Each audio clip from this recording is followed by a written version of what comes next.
muy bien, agradezco de verdad pues que podamos compartir estos momentos que a mi modo de ver son muy importantes, y por otra parte que haya esa interrelación entre lo que es la psicología, la psiquiatría y la vida espiritual. Yo siempre digo que hay una intención en la misma Sagrada Escritura, y sobre todo lo refleja muy bien San Pablo cuando dice que el hombre está compuesto de cuerpo, sarg, de alma, psique, y de pneuma, espíritu. Y yo creo que estas tres cosas deben confluir, porque si a mí me duele el dedo, tendré que ir a un médico, ciertamente del cuerpo, pero influye igual psicológicamente, como aquella joven que se cortó un poquito el dedo y empezó a gritar: llevadme a urgencias, ¿no? Quiero decir que influye incluso psicológicamente, entra el miedo, entra el temor.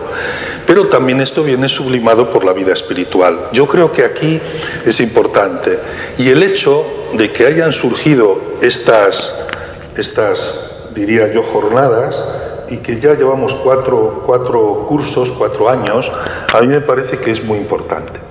Pero bien, yo simplemente quiero, sobre todo después que haya esas preguntas que queréis hacer en la mesa redonda o en la mesa rectangular, que podamos hacer preguntas que incluso también vosotros habléis. Bien, yo parto de una experiencia. En el año 1998 tuve la visita ad limina en Roma, donde íbamos los obispos de la región, y sobre todo a mí me tocó Castilla y León, pues yo estaba de obispo en Soria. El Papa Juan Pablo II me había nombrado en el 1997, y ya el 98 ya estaba pues ordenado por él mismo. Fue una gracia que yo nunca me hubiera esperado, de un pueblecito pues muy pequeño como es el mío, de una familia muy pobre, mi padre carpintero, mi madre sus labores en la casa.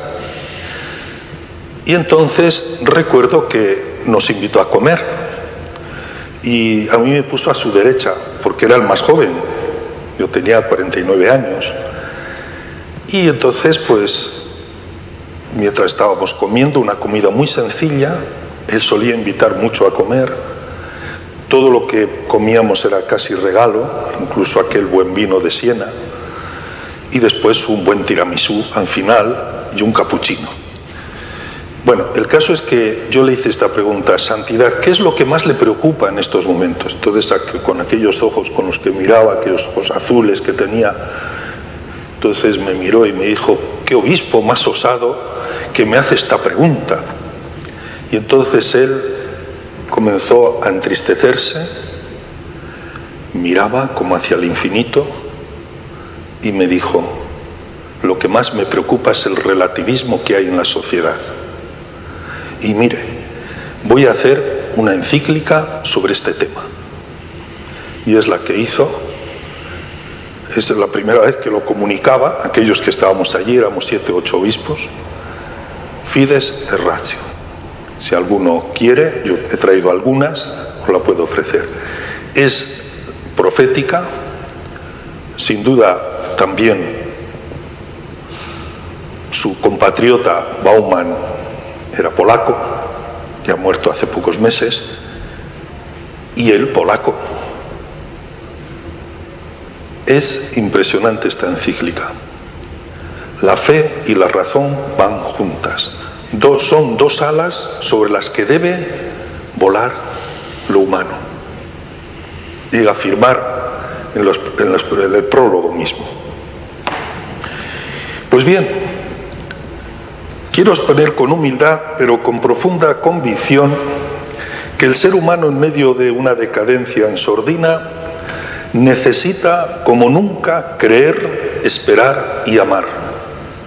Esta mañana, en la inauguración de la Universidad de Navarra, una de las cosas que decía en la homilía que he tenido antes del acto, diría yo, de performance, donde todos van vestidos y todos van en una actitud como que son doctores y demás, hemos tenido la Eucaristía, yo decía que no creo más que en la esperanza.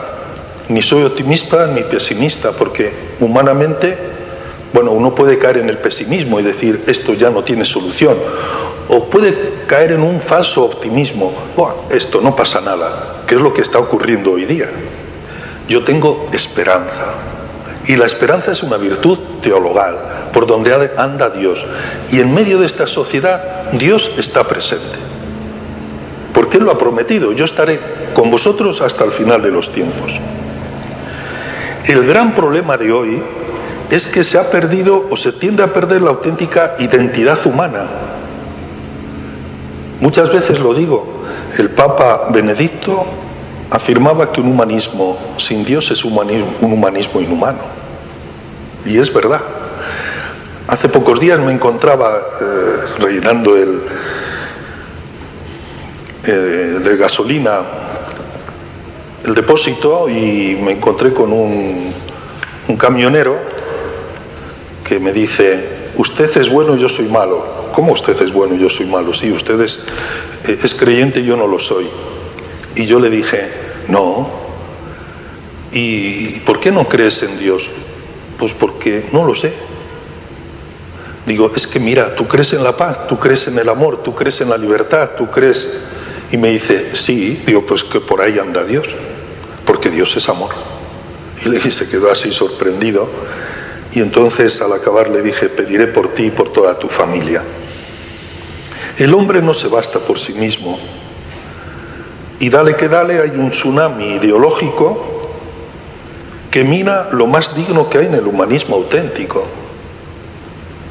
El ser humano sin Dios pierde su propia identidad.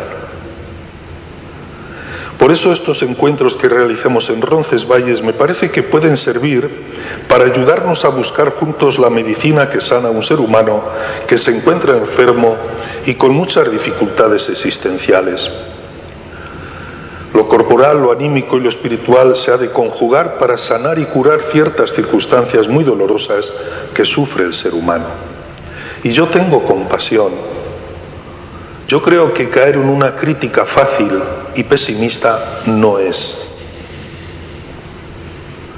Tenemos que tener compasión, porque como decía muy bien el obispo de Astorga, en el corazón late algo que es una sed de felicidad, de vida, de amor. Los momentos conflictivos o desagradables se afrontarán si hay una verdad a la que acudimos, nos dice en esta encíclica el Papa. Es lo que pretende hacer desde la psicología lo que se ha venido a llamar la resiliencia y que esta mañana me parece que habréis hablado muy bien. Incluso el propio obispo de Vitoria me decía que se había sentido también incluso animado, porque cuando uno inicia una labor pastoral, pues también tiene que cargarse de fortaleza. Y que tiene la capacidad de adaptarse y afrontar las situaciones menos favorables, y siendo una llave con la que es posible afrontar los malos tiempos y sobrevivir. Y todo está en la actitud que tomemos frente a un problema. Para este tema estamos oyendo en estos días a grandes expertos que mostrarán con su exposición que hoy se necesitan herramientas necesarias para afrontar con fortaleza y buena disposición los momentos adversos que nos llegan en las diversas etapas de la vida. Me fijaré en ciertos puntos que la carta encíclica Fides et Ratio del Papa San Juan Pablo II nos regaló el día 14 de septiembre del año 1998. Fiesta de la exaltación de la Santa Cruz, en el 20º año de su pontificado. En ella parte con una afirmación que demuestra la gran pasión que tenía este Santo Papa por ayudar a la humanidad.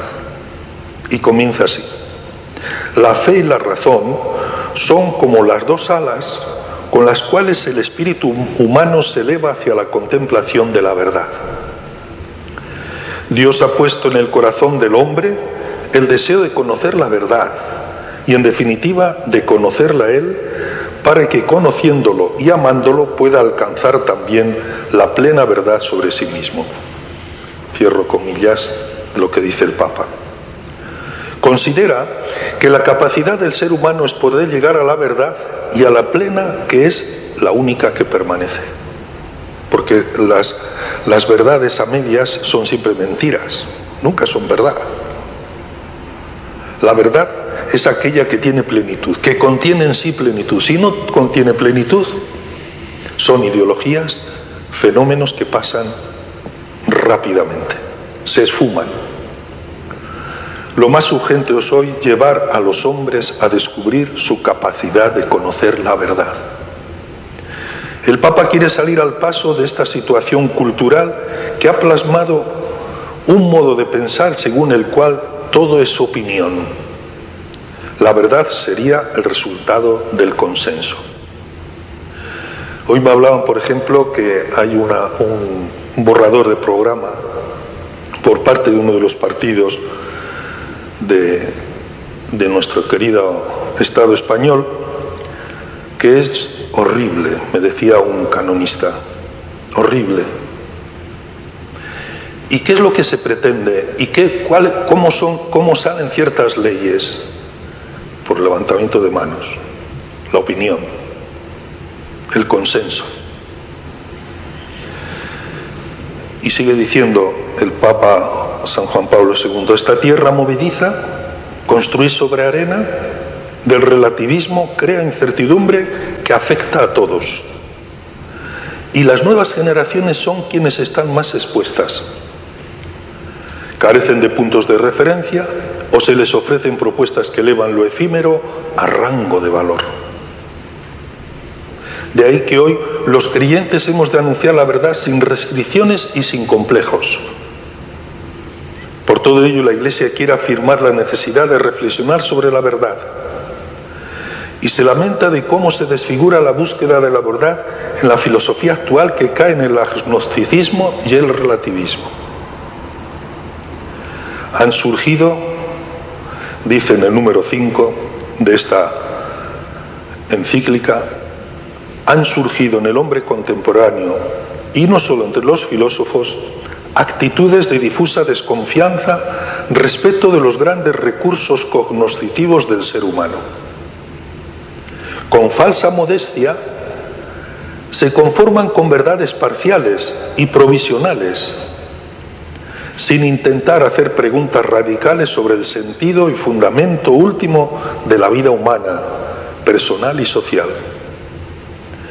Ha decaído, en definitiva, la esperanza de poder recibir de la filosofía respuestas definitivas a tales preguntas. No hay corrupción mayor que tener una mente confusa. La corrupción, podemos decir, puede tener varias facetas, pero sobre todo la corrupción mayor es la de la mente. Si es una turmi donde todo entra y no hay más que dar vueltas sobre esa turmi, esa persona no se realiza, no madura. Por eso, de una mente clara, de una mente límpida, de una mente, como se suele decir, bien amueblada, después habrá un corazón sincero y noble. Porque si no, hay confusión y todo se convierte en unas ideas donde uno da vueltas, donde se fragua sus propias verdades, y no tenemos que olvidar que lo peor que se puede hablar es con un ignorante, porque lo sabe todo. No puedes entrar en diálogo, lo sabe todo. Es decir, una mente corrupta es peor que un corazón corrupto.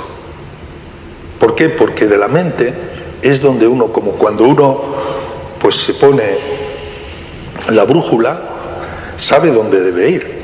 La mente es aquella que me va indicando la verdad, lo auténtico, lo que no pasa. Y entonces me va llevando ahí. Pero si la brújula está dando vueltas y vueltas y no me lleva, por mucho que yo quiera ir, no puedo ir. Luego el corazón se rige por la mente. Por eso, cuando no hay estructura, no hay recursos racionales, ausente de los principios fundamentales que la sustentan y con una sindéresis que campa por sus fueros y sin sentido, uno se ve fuera. de la realidad. La raíz de muchos fracasos parte de esta mente turbulenta e incapaz de pensar. La educación ha de plantear seriamente su finalidad en este tema que atañe a la madurez de la persona. Conviene pensar bien para ejercitar un camino de perfección en el proceso humano. Si las fuerzas del alma son memoria, entendimiento y voluntad, según se estudia en filosofía, hoy es necesario profundizar en esta realidad. Creo que la educación ha caído más en el tecnicismo que en organizar la mente. Y si a esto añadimos la voracidad que existe con los nuevos medios virtuales, como el móvil, la tablet, etcétera, ya en esto habéis hablado, se puede sentir huérfana y volando sin meta alguna.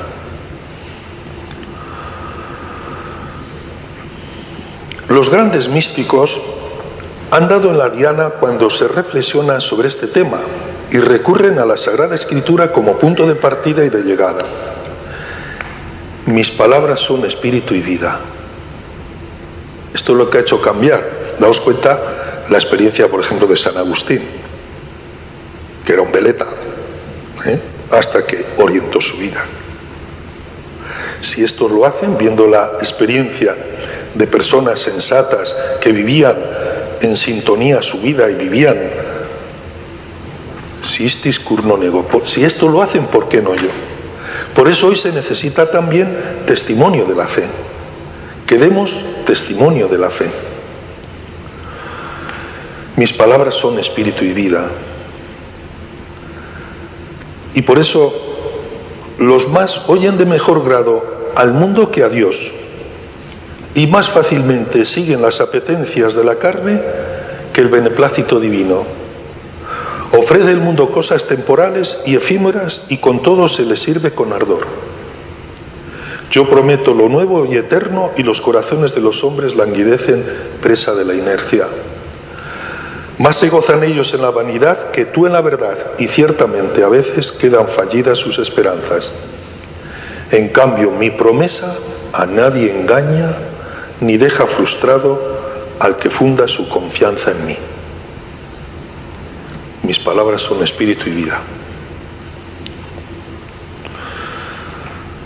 Damos un dato que nos deja fríos y estupefactos.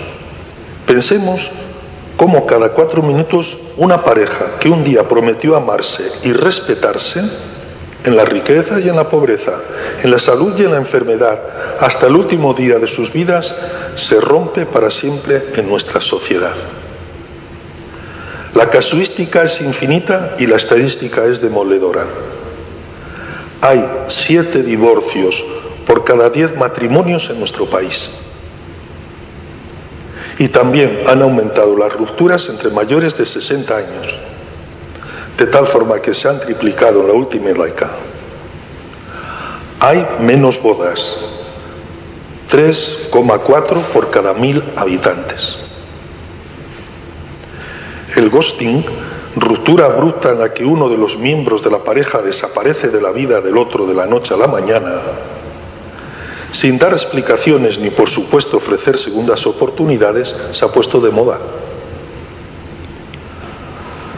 Estamos entrando, además de la cultura líquida, en la cultura del usar y tirar. Los psicólogos afirman que es una desregularización emocional. De tal forma que quien sufre esta ruptura sufre lo mismo que cuando un ser querido fallece. El duelo que se padece descompone su sistema nervioso y sentimental.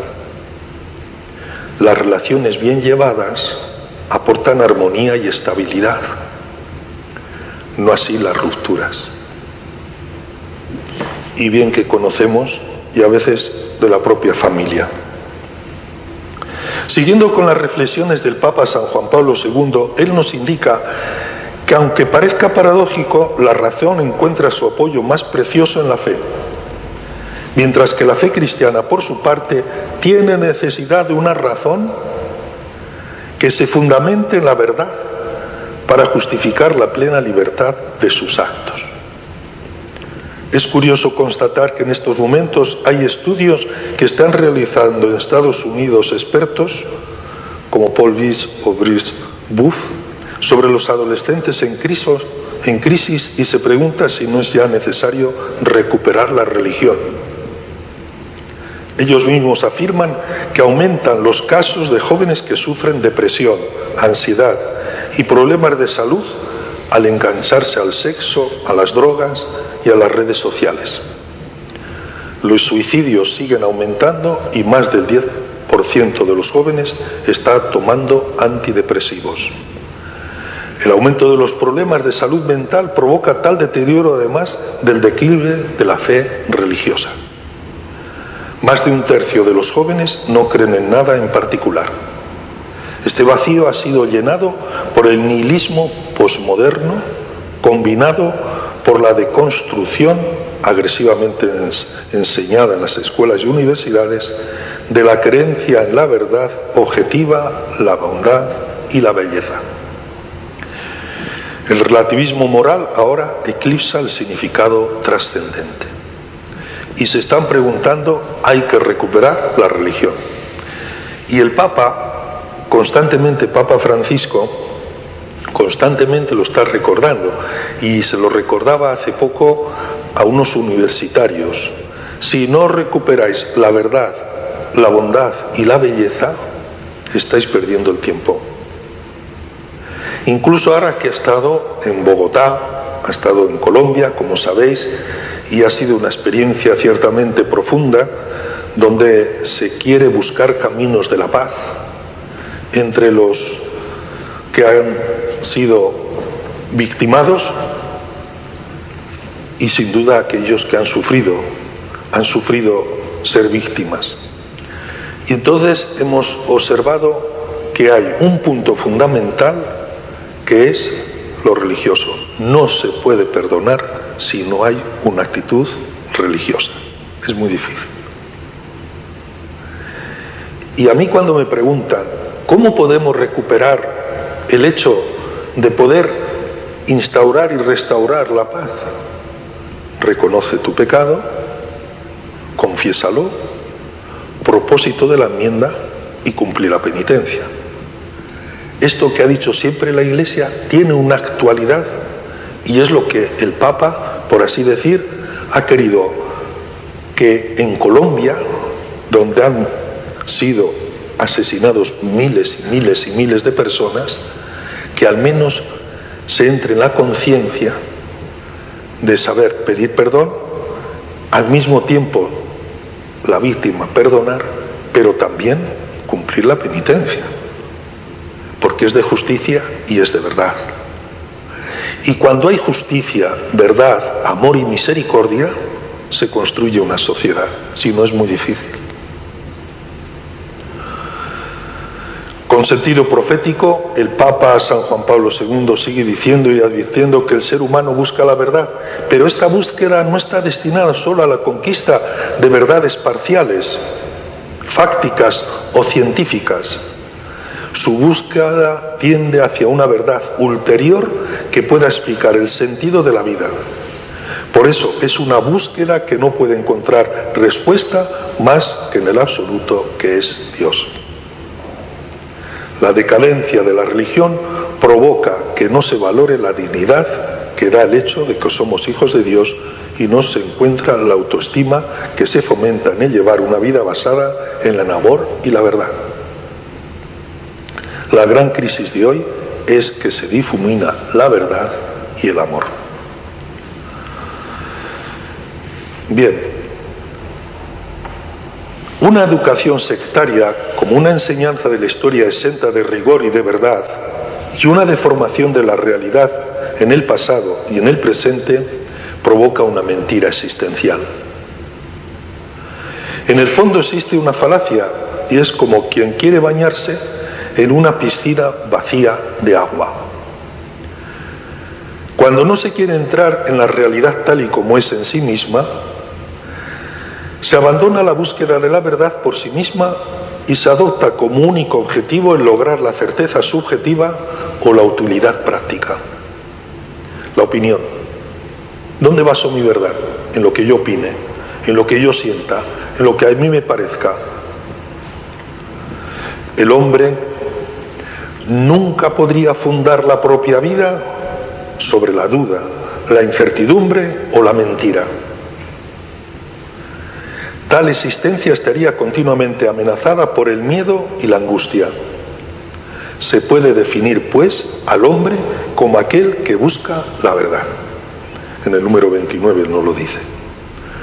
Todos buscamos dar un sentido a nuestra vida y las ofertas de la superficialidad, de la mal llamada sociedad de bienestar, que todo lo basa muchas veces en el materialismo, en un hedonismo desbordante de fantasmas y en un pansexualismo que augura una felicidad paradisíaca, llega a producir un entumecimiento emocional. Sin embargo, la verdad, en comunicación con la fe en Dios, da seguridad, protege de los contratiempos, dirige sus esfuerzos hacia cosas más allá del mundo material y proporciona comunidad de apoyo. Uno de los grandes peligros que la sociedad actual tiene ante sus ojos es la falta de experiencias consistentes. Son más bien pasajeras que se convierten, como muy bien habéis dicho, en cultura líquida. La cultura de la modernidad líquida ya no tiene un puesto que ilustrar y ennoblecer, sino clientes que seducir. De ahí que le falta visión de futuro y todo se puede medir desde las instancias de un presente que está vacío de contenido. Y concluyo ya con un texto de la Fides Ratio, y ya digo, los que la deseéis, he traído algunos números, os la regalaré, y si no, pues ya haremos lo posible para que os llegue. Se ha de tener presente que uno de los elementos más importantes de nuestra condición actual es la crisis de sentido. Los puntos de vista, a menudo de carácter científico, sobre la vida y sobre el mundo, se han multiplicado de tal forma que podemos constatar cómo se produce el fenómeno de la fragmentariedad del saber. No hay cohesión. Precisamente esto hace difícil y a menudo vana la búsqueda de un sentido. Y lo que es aún más dramático, en medio de esta baraúnda de datos y de hechos en los que se vive y que parecen formar la trama misma de la existencia, muchos se preguntan si todavía tiene sentido plantearse la cuestión del sentido. La pluralidad de las teorías que se disputan la respuesta o los diversos modos de ver y de interpretar el mundo y la vida del hombre no hacen más que agudizar esta duda radical que fácilmente desemboca en un estado de escepticismo y de indiferencia o de las diversas manifestaciones del nihilismo.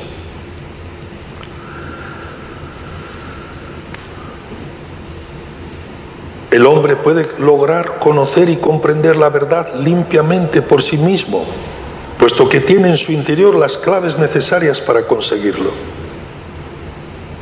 Y si a esto se añade la fe que viene transmitida por la revelación en los libros sagrados, miel sobre hojuelas. Toda la encíclica de San Juan Pablo II es un canto a la verdad, que unida a la fe hace madurar la experiencia humana en aquella vocación a la que ha sido llamada. Además, articula toda la encíclica para que la filosofía sea ella misma, y la fe colaborará a ver con objetividad lo que trasciende de tal forma que la razón ayudará a la fe y la fe a la razón. Nada imposible para el pensamiento humano que no se pueda conseguir siempre y cuando no se deje llevar por lo aparentemente objetivo, como es el tecnicismo o el cientificismo, que desplaza todo lo que pueda oler a trascendencia, que tiene su objetividad en la fe. Las dos son alas que nos ayudan a comprender dónde y por dónde debe ir la madurez humana. Por tanto, construir sobre roca, y nos lo dice Jesús. Por lo tanto, todo el que oye estas palabras mías y las pone en práctica es como un hombre prudente que edificó su casa sobre roca. Y cayó la lluvia, y llegaron las riadas, y soplaron los vientos. Irrumpieron contra aquella casa, pero no se cayó porque estaba cimentada sobre roca. Si está cimentada sobre el pladur, pues ya sabemos a dónde va, ¿no? Yo a veces cuando he hecho la bendición de alguna parroquia y era de pladur totalmente, yo ya no sé cómo llamaros, si piedras vivas o pladures vivos, ¿no? Y es que la mentalidad es lo mismo, o sea, el estar sobre roca o estar sobre arena. Y aquí es donde el Señor dice: pero todo el que oye estas palabras mías y no las pone en práctica es como un hombre necio que edificó su casa sobre arena. Y cayó la lluvia, y llegaron las riadas, y soplaron los vientos. Se precipitaron contra aquella casa, y se derrumbó, y fue tremenda su ruina. Para el pensamiento de hoy, estas prácticas o estas enseñanzas de Jesús, aquellos que tienen otras mentalidades pueden decir que estas tribulaciones de las que habla el Señor, pues que no las necesito. Y entonces se ve rodeado del error y no quiere abrirse a la verdad. Y entonces edifica su casa sobre arena. Pero el que quiere construir su casa sobre roca, vendrán momentos de apertura, vendrán momentos de dureza, vendrán momentos en los cuales parece que todo se puede ir a desmoronar, y sin embargo se está ahí. Y ahí tenemos la experiencia de muchas personas que nosotros conocemos, que aun a pesar de todos los vendavales que han tenido, se han mantenido firmes. ¿Por qué? Porque les ha sostenido la fe y ha dado luz a la razón. Y la razón ha colaborado para vivir una fe mucho más profunda.